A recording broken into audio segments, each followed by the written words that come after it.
Hello and welcome to the next class. I'm Rob Birdsell, your host, and as always, joined by my colleague Tom Burnford. Tom, welcome. Thank you. Great to be here again, Rob.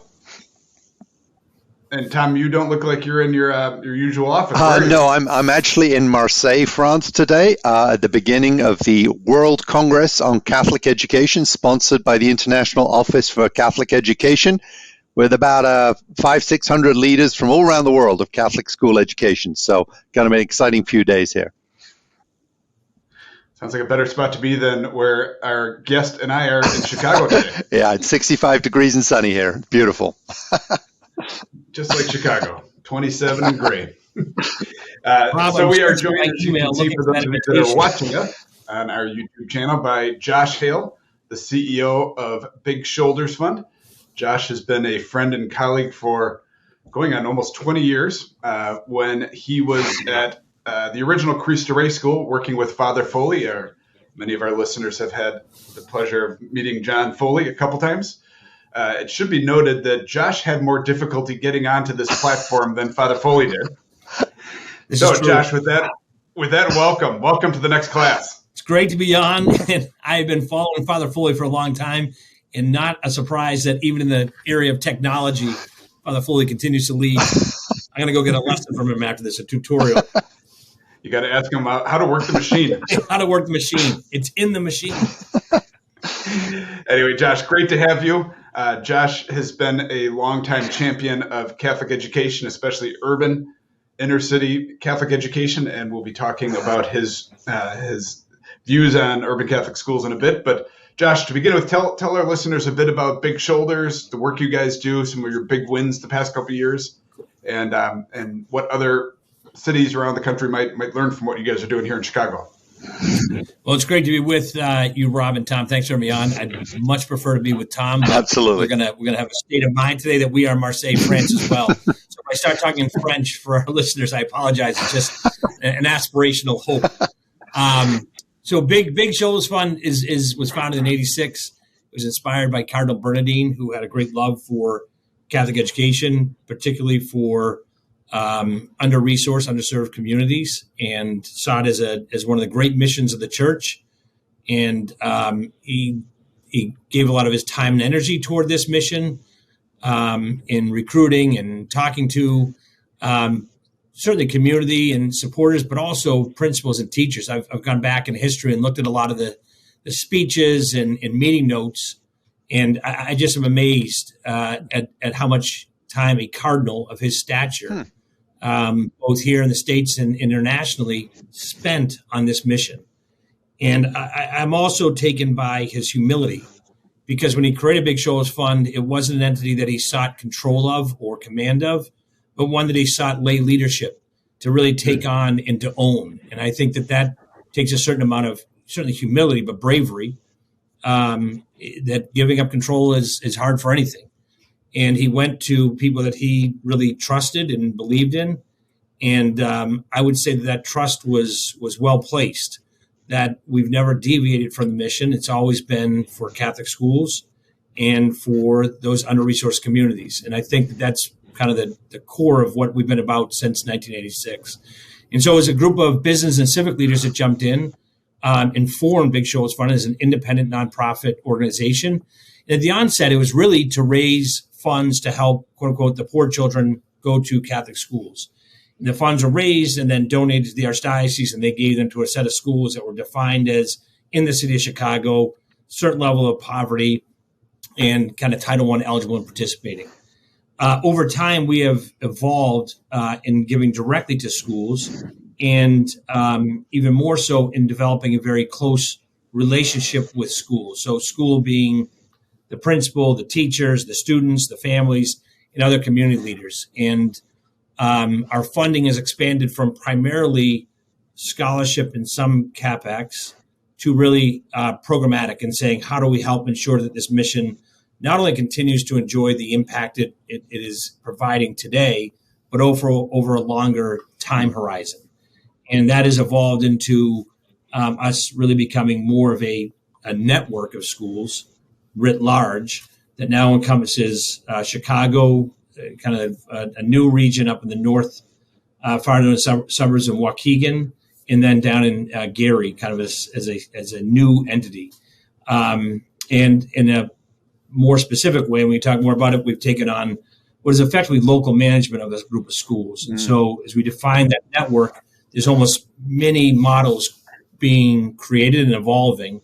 And I think we're learning a lot from that. And it's proven impactful in terms of the impact, the short-term outcomes, whether it's enrollment growth, stability of the network, but also continuing the long-term outcomes of what does it mean for a student starting in our school and finding his or her way to being a productive citizen in our society. Yeah. And Josh, when you say that it was founded around lay leadership, who are some of those original lay leaders, and what drove them and motivated them? It's a good question. There was an initial group. I mean, really, we go back in the details, and again, spending time reading the notes in the meetings leading up to '86. There was about a 2-year period where Bernadine went to Jim O'Connor, who was at the time head of Commonwealth Edison, one of the largest utilities in the country, Andy McKenna, who had a company he built, but also is I would say best known for being a prominent member of the Notre Dame board and kind of helping to build that university into what it is today, but also the chair of McDonald's. Barry Sullivan, who was the head of First Chicago Bank, and Ed Steffen, who was the head of Winston Strawn. So 3 prominent Catholic business leaders. And they were kind of what they called the resource committee. And they were talking about how to sustain this mission. Was it a $100 million endowment? And it kind of evolved at a time where in the broader city, there was the start of talk of education reform. Business leaders are going down state with the mayor to look at taking more really mayoral control of the city schools. And so those 4 business leaders were in conversation with other business and civic leaders. And really in 1986, a number of those other leaders, folks from the Jewish community, Lester Crown, Ron Gidwitz, James Compton, who had been, civil rights leader, started the Urban League here in Chicago, marched with Martin Luther King, just a gem of a human, frankly. Art Velasquez. So you had a broader community come together that said there's an inherent good in this group of Catholic schools as, at first and foremost, community-based organizations, whether it's a library, it's a public school, it's a store, that just saw the inherent good of, we're going to hold the city, we need more options for families. And Lester Crown, I remember when I first started, but this is actually in notes, he just said, if a family can't access a quality education, either in the public sector or in the private sector, we will lose more citizens from the city. And so he got on board early on. And so that was kind of coming together, and they rallied. And frankly, they're going from originally talking about $100 million endowment was, really over a 5-year period to raise $10 million. That was their goal. It ended up taking off much quicker than they ever anticipated. I think they achieved that goal in a couple of years. There was a Tribune editorial about it. And I think they knew then that there was great interest in it, and it took off from there. And so, just to give some context, I think we've raised, it's coming up on $600 million since we started. Wow. So it's a big number. And I think that speaks to the general populace of Chicagoland that sees this as part of the future of the city. Wow, that's, Josh, that's tremendous. But let's think about business leaders today who may, and particularly newer business leaders who may see the value of Catholic school education, particularly for those without quality options for education in an urban environment. What advice do you think you'll have for those leaders who maybe want to help the church in managing and overseeing and supporting these schools? Now, Cardinal Bernardine, he reached out, right? He took the initiative here. But, you and I, we've met leaders who want to help. What advice do you have for those leaders about helping this asset that is Catholic schools around the country? The first, and this is maybe a Chicago-centric comment, but one of the things that I've learned from, and I came to Chicago from the Boston area, growing up out east, and I'm sure this is true in different cities, but there's a very heavy hand in the business community of involvement in civic activities. In some CEOs, others arrive, they talk about someone coming to visit them, whether it was Andy McKenna or Jim O'Connor or some other group of business leaders that, hey, what are you going to get involved in? Here's some options. And so one, I think getting involved, I think that right. Employees are looking for that. We have a number of companies involved. Their employee bases are deeply involved. I think it's a retention strategy. I saw it at Cristo Rey that, we saw this as a way to fund an education. It ends up being a way to help a child to broaden his or her horizons, but also to break down barriers between, quote unquote, downtown and the outer reach communities. Right. And so it shrinks the city down and it creates more of a community. So when I talk to CEOs or other heads of organizations that are looking to get involved, I said that this will bring your community tighter together through experiences and will help with retention. And I also, we talk about whether it's crime in the city or discontent or we don't have the labor. That was one of the original rallying cries of Big Shoals Fund. This is the future workforce. Right. And we represent, when we look at our long-term outcomes, we see that 85% of our alumni are in Chicagoland area. So they're living here and working here. The vast majority are employed, having gone to college or into career pathways. And I think it's like 67% are actually in the city of Chicago. So that this is an investment in their neighborhood. This is an investment in their community. Mm-hmm. And so we're pitching that. We talk about that. And that we as an independent organization, if the corporation says, we can't invest in, religious things, we are independent. We are about community-based organizations adding value to the broader. I think that helps oftentimes for them get their head around seeing this as a important community-based organization and setting aside whether it's Catholic or Jewish or Protestant or whatever, that this is first and foremost about kids getting access to a brighter future, and the long-term data points in that direction that these may be your employees in the future. Yeah. So one of our greatest supporters, Bob Gallagher, created a scholarship program, and he said, "This is really this is selfish." He said, "I'm investing in our future workforce. These will be employees of our company in the future." And sure enough, they have become employees of his company. Yeah. So you've set yourself up in such a way that you can really support these ministries, these ministries of the church, but with enough sort of distance and yet close collaboration that the businesses of the business leaders who are interested can fully engage and support. Okay, interesting. Yeah.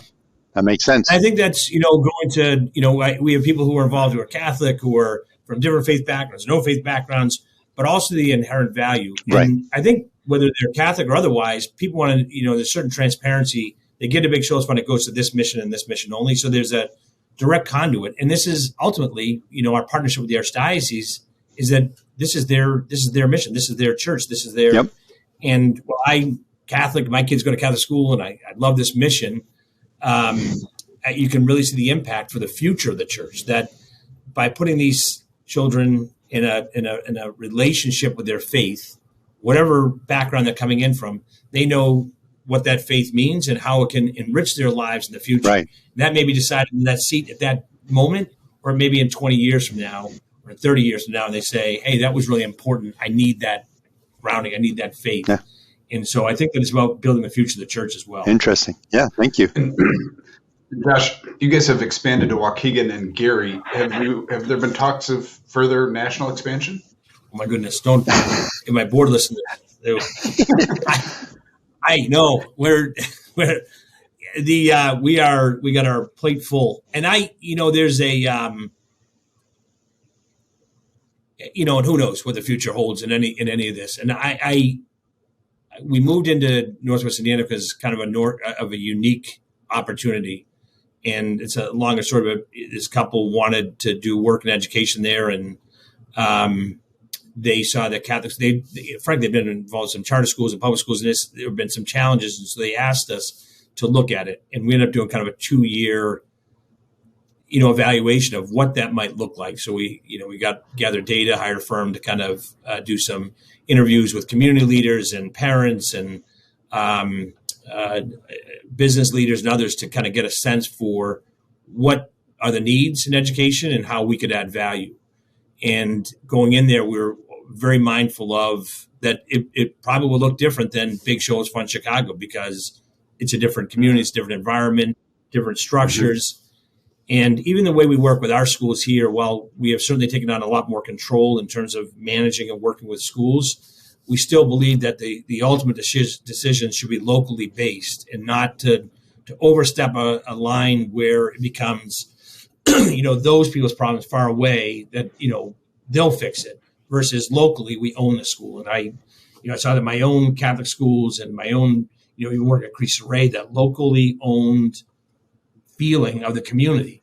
And so when people talk about national replication, and again, how it all folds out, I really believe that it's going to be so different in each municipality, in each local community, because of the different structures and the involvement, whether it's the business civic community or the local ordinary or the structures that are in place. And I was in discussion with some folks out in Los Angeles and just hearing about how they're approaching this, or how it's been approached up in Minneapolis and St. Paul, or how the partnership is approached, or how Independence Mission Schools, in circumstances that, IMS went from literally helping one school to running a network. It's remarkable.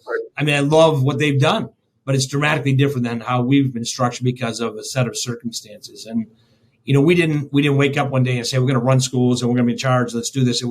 There's been a slow evolution of testing out. And even the legal agreement we have the Archdiocese now, there was 2 predecessor agreements to that you could call what we have been now Big Shoulders Fund Plus, Big Shoulders Fund Plus Lighter, and the 2 previous ones. And they've evolved. And I think that has to do with the building trust between the entities and growing capacity. And I would say, our work relationship with the Archdiocese is better now than it's ever been because of this evolution and the structures we've created to, really provide them more confidence, stability, and for us, but more importantly for the schools and the communities, the parents, that in putting a structure in place over time, we've seen enrollment not only stabilize but grow in a declining market. We've seen our outcomes only continue to improve. But when it gets to national application, I just think that there's going to be different structures. Some of the things we're doing in Chicago are evolving and happening in Northwest Indiana, but they're also doing a number of things differently.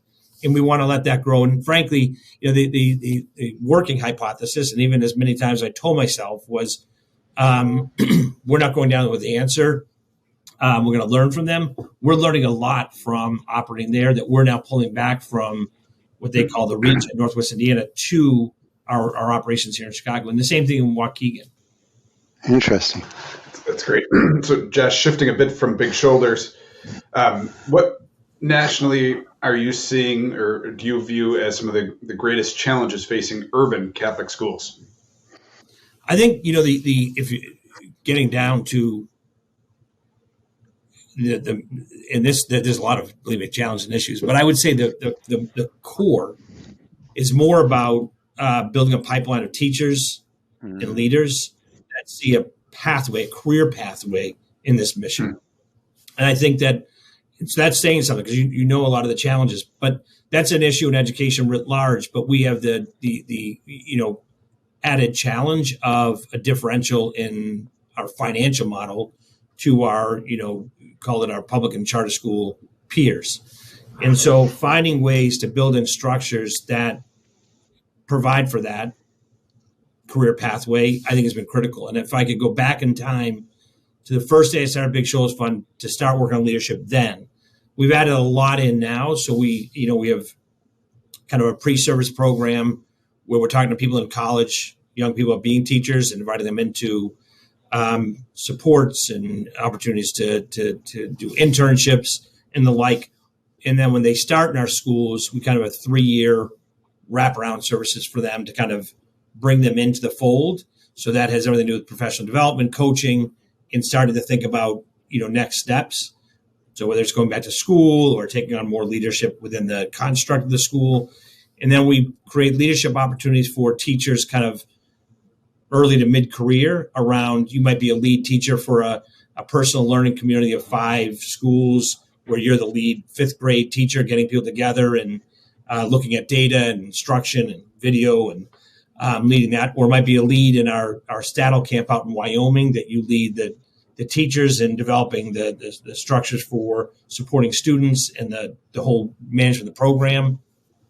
all the way to, think about leadership in a school. So getting your degrees and certifications, but also doing apprenticeships. And then moving from there, we have a chance for them to become principals, obviously. And within our principals, we've started to create kind of learning communities. I almost call them mini YPOs going to the big YPO. And the big YPO is what we call our Sullivan Fellows. And that is based on a set of 6 KPIs that if your school is performing at a certain level, you get into this group and you can stay in the group and continue to perform. And they, part of it was a pay. So if you get in it, you get a kicker every year that you're in it. If you make 5 years, you get a big kicker. And what we found is certainly the compensation doesn't hurt, but it's more that YPO thing of they're getting together monthly for consultancies, guest speakers, fun experiences, of trips to different places, retreats both in the faith sense, but also in like go do a yoga class, a facial, really trying to treat them, and then having professional development within that, but really trying to create. And we've now taken those top Sullivan Fellow leaders and we're distributing their leadership over multiple schools now, almost like an executive director. So they see themselves as managing. So they now see a career pathway that has ability to grow and stretch their wings, but also to earn more and to have a family and to grow and all those sorts of things. And on that trajectory, we've seen a retention of leaders from teacher to leader much higher. And so I just think that as we've added that component in, we've seen more stability in our schools because we're not trying to constantly fill a hole with, hey, who's a good teacher? Throw them into the principal seat. But who's in our pipeline that we could pull? Who can we put in apprenticeship? Who do we pull from apprenticeship into leadership? I mean, it's so striking. That's really interesting around the leadership. We're going to take a brief pause to hear from our sponsor, and we'll be right back.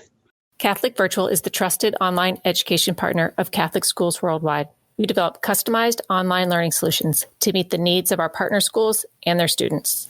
Visit our website at www.catholicvirtual.com to learn more. Now back to the episode. Josh, that's really interesting because, Rob and I in our day jobs spend a lot of time helping schools that are struggling with teacher shortages and high turnover. And I know from my diocesan work in the Archdiocese of Washington, then that, there were times when qualifications for being a principal started with a pulse, right? Because we were desperate. But I have to ask, Josh, that surely, let me test this assumption that the reason you're able to develop this pipeline and retain teachers on a career path that is attractive to them and can go up to principal or whatever, you've invested significantly in that. And my assumption is you can do that because you are functioning as a larger foundation and a network of schools who are working together. Is that correct? Exactly correct. And I'll tell you the thing that's interesting you picked up on it, because I think that is elemental, is the network aspect of the program. That, our first, we've been accused by a lot sometimes of keeping too many schools open. Why do you fight so hard to keep a school open? Well, we believe fundamentally in that you can't serve students in a community if you're not in that community. You can't, have open banking accounts in the South Side if you're not present down there. And so it's kind of the same notion. The other part of it is that we've long thought that the scale of the network, having this many schools, allows you to move people around and create cohorts of professional development and consultancies and supports and opportunities for them to move into different positions. So there's an opportunity of managing kind of the labor side of it in this broader network. And that has proven very helpful in connecting teachers and principals, right, but also in being able to move them into new positions where there's a broader reach for them. Yep. And that is, all the other things you said about the foundation, the investments, but also that the network, that there is power in the size of the network in being able to manage, just like a big company being able to move people around and giving them, let's do an apprenticeship over here. But I mean, a diocese is, in some sense, a diocesan system of schools is that network, but it's so dang hard in a diocesan structure to provide that intentional and the ability to move people around freely because of the independence of individual schools. So I think that's one of the clear advantages of a network type model. I mean, it's hard to do well, right. But yeah. Huh. And that has been, one of the single largest. And I, frankly, I talk about it and brag about it because I was totally wrong. I thought early on we just had to recruit. I was like, let's hire recruiters. We got to get as many people coming into the funnel as possible. And there's really a woman on our team, Rebecca Lindsay Ryan, who looked at it entirely different and said, one of the greatest sales things is, harder to find someone new than to retain the one you have. And in the structure of this, particularly in the schools we've taken on kind of local management, we have the ability to pay differently. And in that, we can use some meritocracy in giving stipends and, additional payment for those that are achieving. And so you start to retain your best and brightest. Yep. And so that gets at that other issue of how do you retain that great science or math teacher? Well, you can start to compensate in a different way and then use them to share their practice with other teachers. So they're developing. So you're elevating their leadership, you're paying them more, and you're spreading their skill across the broader network. Yep. And that's enormously helpful. And, like anybody, people love, particularly a teacher, to teach more is a great gift. And so we benefit from that as well. And it's again, I was totally wrong. Rebecca had the vision, and it's really continuing. But I only think we've scratched the surface on this. I think we're getting a lot of feedback. We do a lot of anonymous surveys of principals and teachers, which, is great. We do a lot of that. It is also painful, right. Because they are, which is great. They're brutally honest, which is what we want. And we get it back and we share it with our board. We're very transparent. We share every piece of it. And it's hard not to get defensive sometimes, but we always step back and say, this is what they're telling us. Yep. And so you're able to get into it. And that's helped us evolve it well. And they, the one other piece I'd say to leadership development is listening, that we have committed to listening to community. And if we listen well, we'll get it right. But that's not always as easy to practice. Josh, a lot of this is all coming back to a saying you often say, para los niños.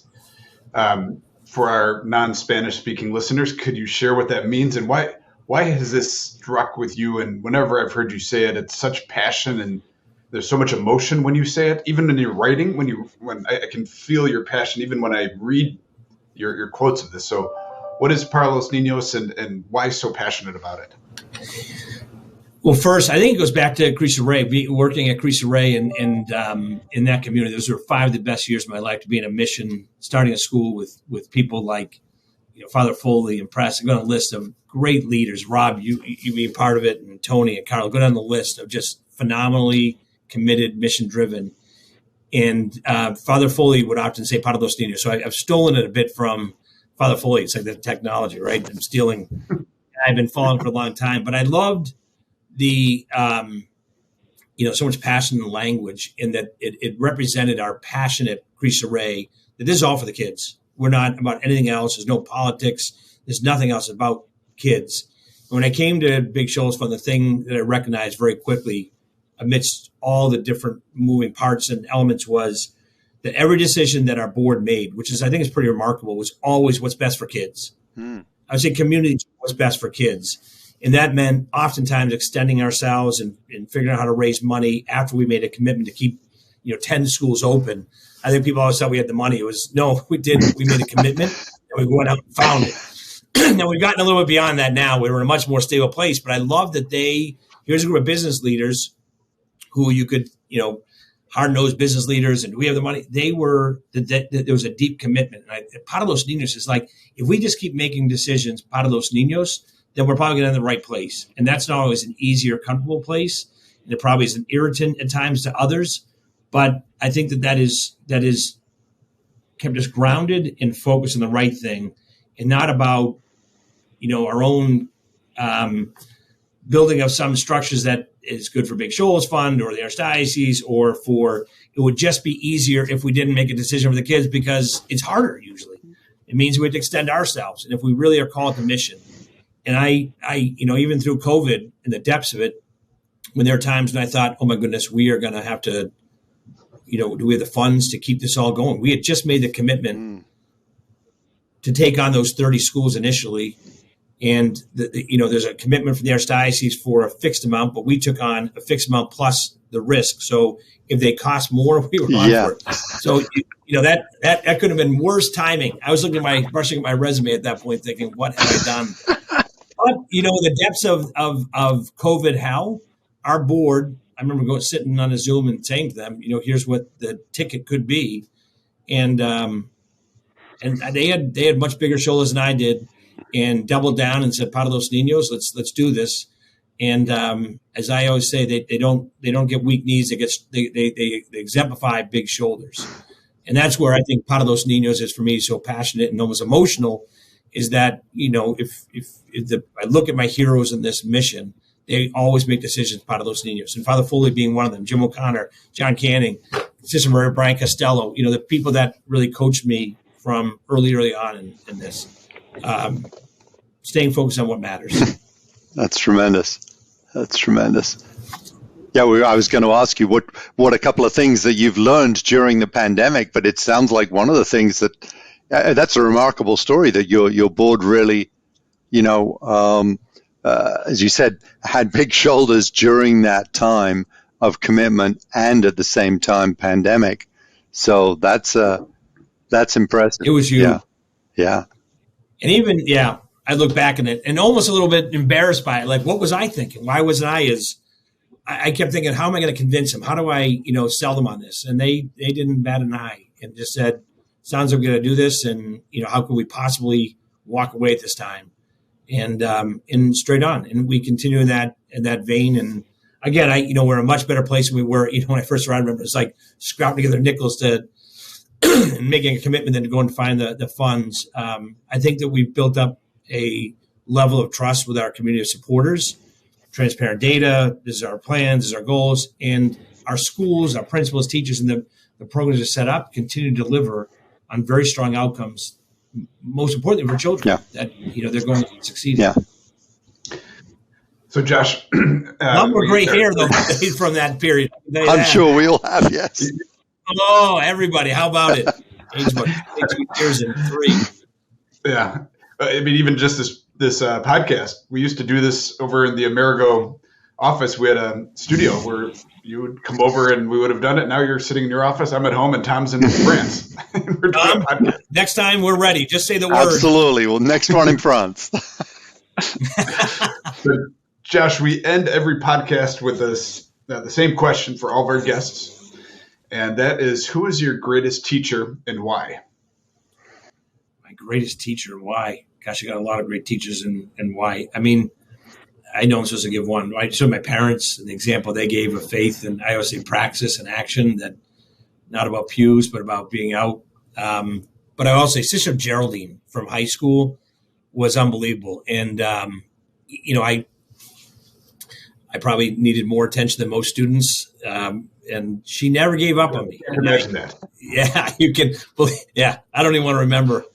And in fact, I saw her not too long ago. We were home for Christmas, and my wife said, "I heard a lot of stories about Josh in high school, and that you were there to kind of keep the train on the rails." She said, "I can never speak about those things. Josh is on the right path." But she always was very helpful. And I'd say, frankly, Father Foley has been one of my greats in that, just every decision for mission. And then maybe more recently, Jim O'Connor, John Canning, and Monsignor Vilo, they've led our board in this mission in a way that's always part of those Ninos. So I got there's a lot more teachers than that. I look at all the teachers and the principals. I look at these parents that we serve and how they, persist. And when I sometimes think things are hard at big shoulders or life, I look at, the blessings of what so a lot of great teachers. That's great. Well, Josh, thank you for joining us on the next class. To our listeners, if you've enjoyed the show, like us, give us a ranking on whatever platform you're listening to this. Share it with your family and friends. And we look forward to seeing you on the next class. Thank you very much. Thanks, Rob and Tom. You guys are great for doing this. Thank you. Honor. Thank you.